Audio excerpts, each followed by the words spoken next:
Hi, I'm Melinda Van Fleet, and welcome to the Confident Conversations podcast. I'm a confidence and peak performance coach, best-selling author, and speaker who helps businesswomen develop confidence to believe in themselves, take action, and get results.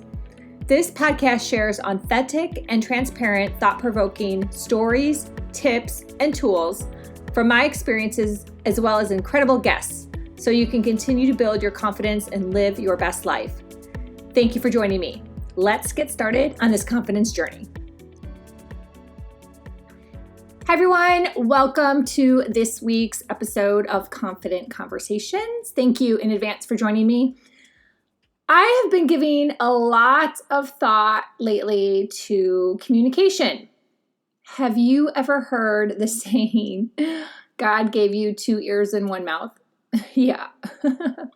So there you go. It all goes in that bucket. And it amazes me how often we forget that, or we don't remember to use that tool, right? That we have two ears and one mouth, and we kind of spew out lots of information that maybe someone isn't open to receive. It happens to the best of us. And it is definitely a skill to remember to listen first before speaking and rewire your brain to get there. Again, we all go through this. Yesterday, I was working on ads, Amazon ads for my book, Confidence Mastery for Couples, and I had thought of the keyword communication. And if any of you are a self-published author out there, you might be familiar with Rocket. It's a system that is helpful for self-published authors in regards to finding keywords and analyzing the competition. So when I put in the keyword communication, I was actually really surprised that there weren't a lot of heavy hitter books out there that at least were appearing in Rocket. Who knows how, what happens behind the scenes, even though I do believe Rocket's a really great system, there might have been some things missed. But for this example, I was actually just really surprised there weren't a lot of heavy hitter books on communication.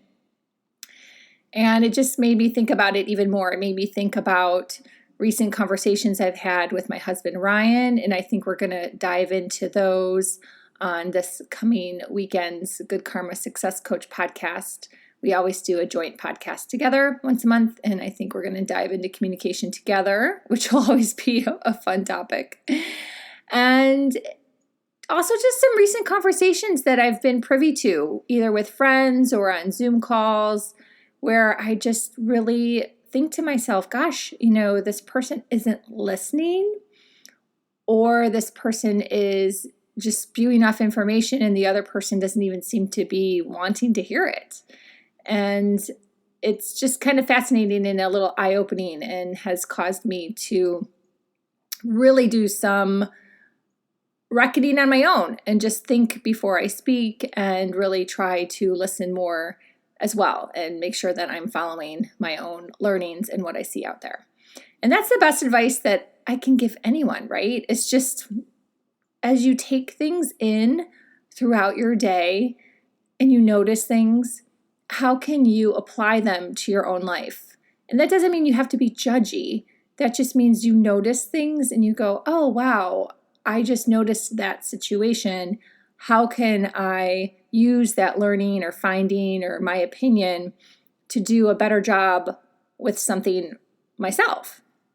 How can I make a change in my behavior or my attitude or how I react to something and just do better?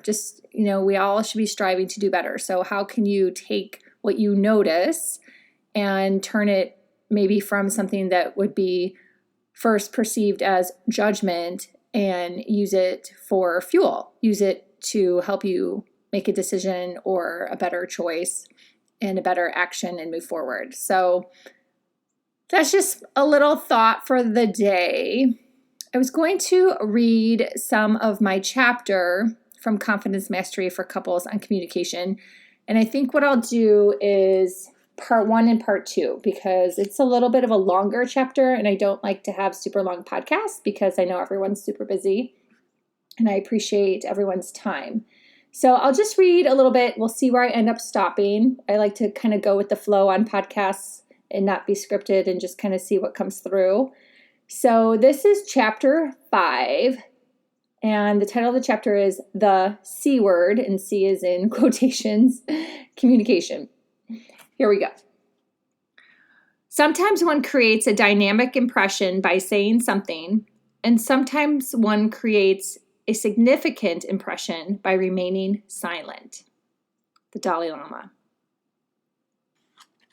How does it happen that we know the right way to be, but don't always do it? As I sit here on December 27th writing this book, gazing out my window, it's a bright, sunny 60 degrees in the Keys, which is freezing. I know, poor me, right? When it gets this cold, iguanas freeze and fall out of the trees. People have been known to bring their grills inside to keep warm. Definitely not a bright idea. And my husband is on his way home from a fishing charter. I know how it went. I know the client. I know the weather was harsh and the client has big expectations, which can wear on my husband. However, I know he slayed the fish and am quite sure his client is over the moon happy. But what will he say when he walks in the door, and how will I react? A lot of books are written on communication. People specialize in communication. Coaches, therapists, teachers, etc. Why? Because it is one of the most essential tools you can master. Mastering communication leads you down a path of success in everything. Business tactics such as advertising need strong copy. Getting things done or delegating requires communication. And relationships require communication to exist and grow. One of my favorite movies that we watch every holiday is Love Actually. Ryan tries to deny that he likes the movie, but then he gets into it, remembering the character Colin and his wild time in Wisconsin, where, ironically, Ryan used to live. Ryan wishes he got to sleep naked with 4 hot chicks. The story between Jamie and Aurelia is my favorite plotline. Not only because he's a writer and living my dream of writing a novel in a rented cottage in France, but the communication which ensues, first non-verbally, but then grows when they learn each other's language, is full of depth. They learn to understand each other without speaking. Again, silence. Communication is a learning, just like relationships are a lesson. You try, you fail, you pick yourself back up, and once in a while you may give yourself a high five for handling it well.